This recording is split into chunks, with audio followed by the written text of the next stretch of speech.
अस्सलाम वालेकुम जी, मैं हूं डॉक्टर आसिफ और आज बच्चों की सेहत के हवाले से मैं जिस टॉपिक पे आपसे बात करूंगा वो है चिकन पॉक्स, जिसको हम लेमैन वर्डिंग में लाकड़ा काकड़ा भी कहते हैं या पानी वाले दाने जिसमें बनते हैं।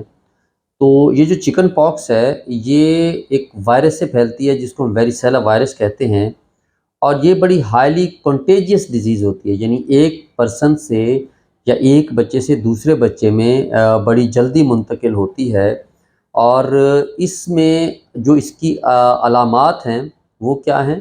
इसकी अलामात में बुखार, सर में दर्द, फिर पेट में दर्द और ये 2-1 दिन तक ये अलामात और फिर उसके बाद इसमें जो है वो दाने बनना शुरू होते हैं जिस्म पे। रेड कलर के दाने होते हैं शुरू में, ये फेस पे भी बन सकते हैं, ये छाती पे भी बन सकते हैं, ये पेट पे भी बन सकते हैं।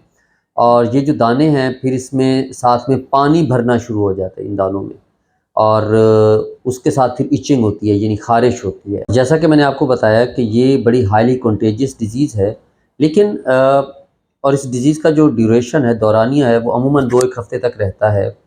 और इसमें एक अच्छी बात ये है कि ये बिनाइन डिजीज़ है अमूमन, यानी ये कॉम्प्लिकेशन बच्चों में आम तौर पर ज़्यादा नहीं करती और ये सेल्फ लिमिटिंग मीन्स कि 2-1 हफ़्ते में ये ठीक हो जाती है। बहुत कम ऐसे होता है कि बच्चों में साथ कोई ना कोई ये पेचीदगी लाए, अदरवाइज़ ये खुद ठीक हो। तो ये होता कैसे है?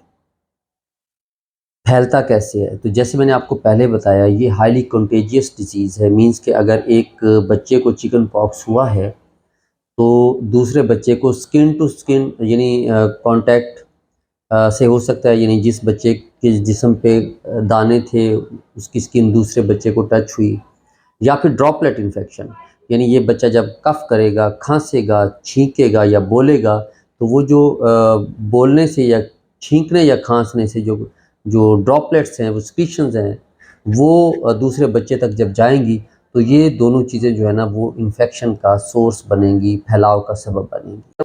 इसका इलाज इसका इलाज जो है वो उसको थोड़ा-सा मैं आपके साथ डिटेल में डिस्कस करना चाहूँगा।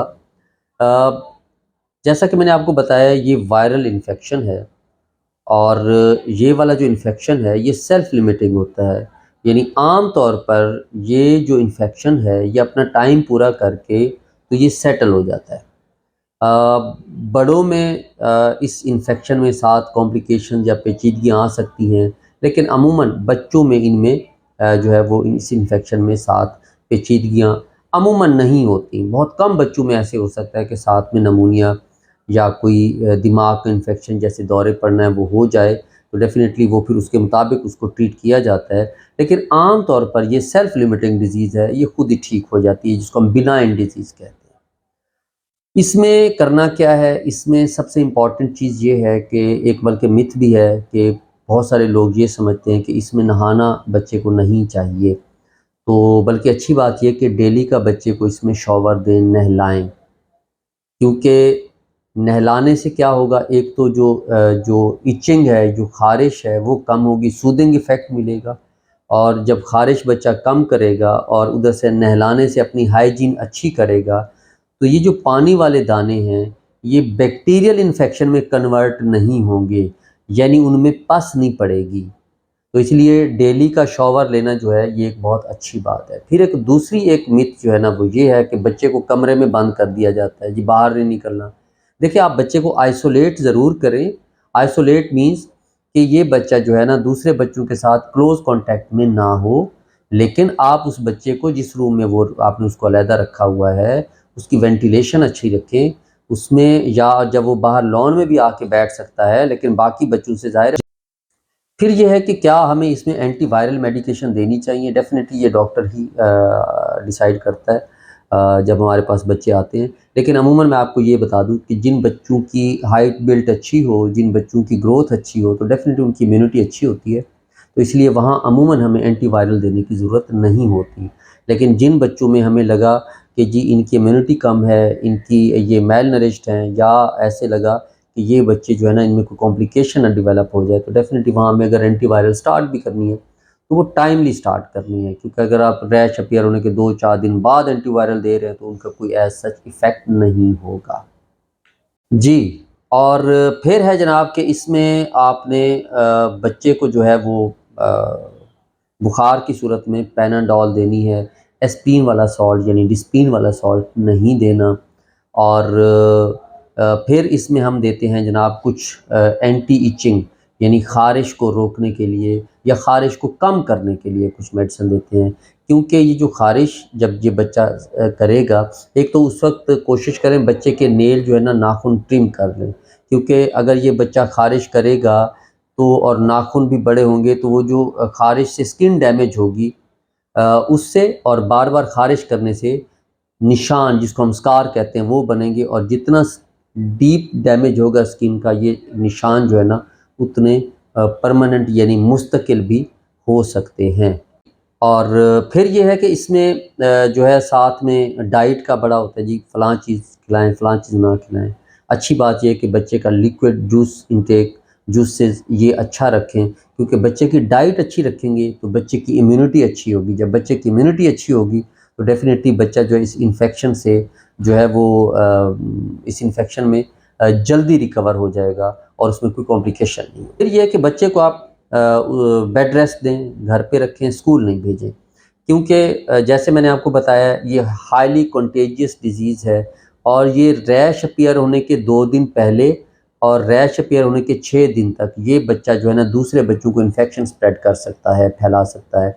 तो उसमें फिर ये है कि आप इस बच्चे को घर पे रखें, उससे ये होगा कि कम से कम जो अगले 6 दिन है जिसमें रैश अपीयर हो गया है और वो जो इन्फेक्शन वाली जो आगे इन्फेक्शन ट्रांसमिट करने वाला जो टाइम है उसमें कम से कम बाकी बच्चों को जो है वो ये इन्फेक्शन ट्रांसमिट नहीं करेगा, फैलाएगा नहीं।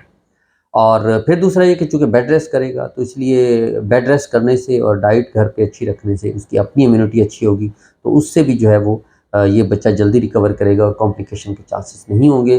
लेकिन फिर मैं आपको बताता चलूँ ये एक सेल्फ लिमिटिंग डिजीज़ है और ये अपना टाइम पीरियड पूरा करती है, यानी इसका टाइम पीरियड कम से कम 2 हफ़्ते है। तो 2 हफ़्ते किसी बच्चे को जब उसको चिकन पॉक्स हो जाए तो सेटल होने में 2 वीक्स लग जाते हैं। अब हम आते हैं इसकी प्रिवेंशन पे। यानी हमने परहेज़ क्या करनी है कि ये ना हो।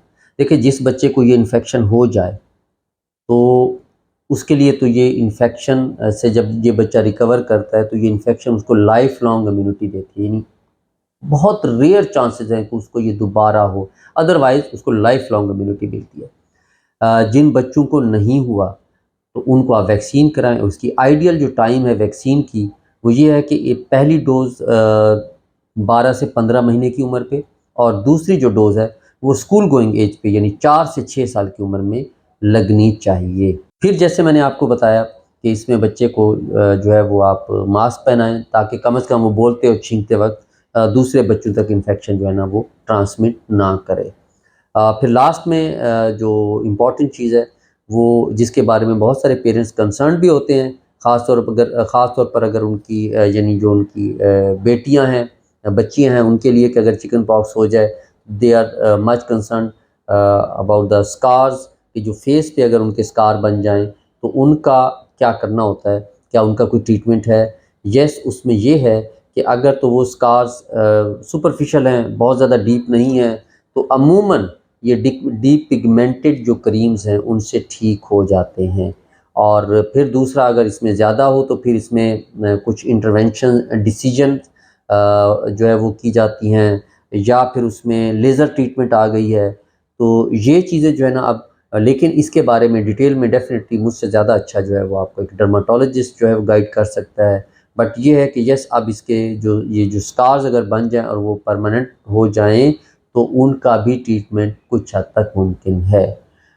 Thank you so much. अपना ख्याल रखिएगा। अल्लाह हाफ़िज़।